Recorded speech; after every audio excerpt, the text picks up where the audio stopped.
पसल खोल्न पाएको छैन, माग्ने मान्छे आयो भने जस्तै अखिल क्रान्तिकारीले चाहिँ क्यानलाई म्याच डे टिकटमा 50% विद्यार्थीलाई र सरकारी स्कुलमा पढ्ने विद्यार्थीलाई चाहिँ 100% डिस्काउन्ट मागेको रहेछ।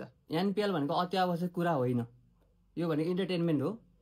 सकिन्छ 500 देखि 2000 रुपियाँ टिकट किन्ने, टिभी ग्राउन्डमा जाने हेर्ने, त्यो पनि सकिँदैन। घरमै बस्ने 300 रुपियाँमा 1 महिनाको हेर्न पाइन्छ, ओटिटी सब्सक्रिप्सन लिने हेर्ने, त्यो पनि सकिँदैन भने युट्युबमा फ्रीमा स्कोर कार्ड आउँछ त्यो हेर्ने, त्यो पनि हेर्न सकिँदैन भने नहेर्ने, नहेरिकन कोही मर्दैन।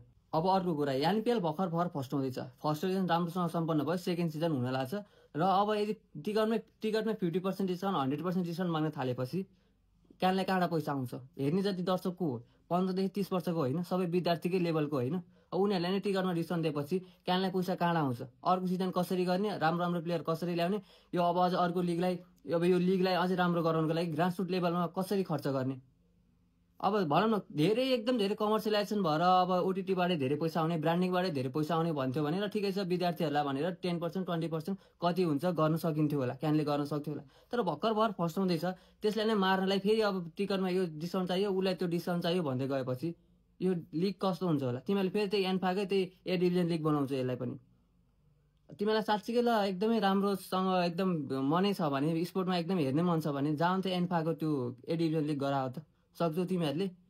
बिचरा प्लेयरहरू सबै आफ्नो मेडलहरू अगाडि राखेर प्रदर्शन गर्दाखेरि त भएको छैन। तिमीहरूले त्योमा एक चुक बोलेनौ। अनि पुराना पार्टीका विद्यार्थी युनियनको चाहिँ सोच पुरानो छ, गिरी पनि पुरानो छ। तिमीहरू यो नयाँ जेनेरेसनसँग कनेक्ट गर्न सक्दैनौ। तिमीहरूको नेतृत्व नै पुरानो छ, यो छोडिदिया।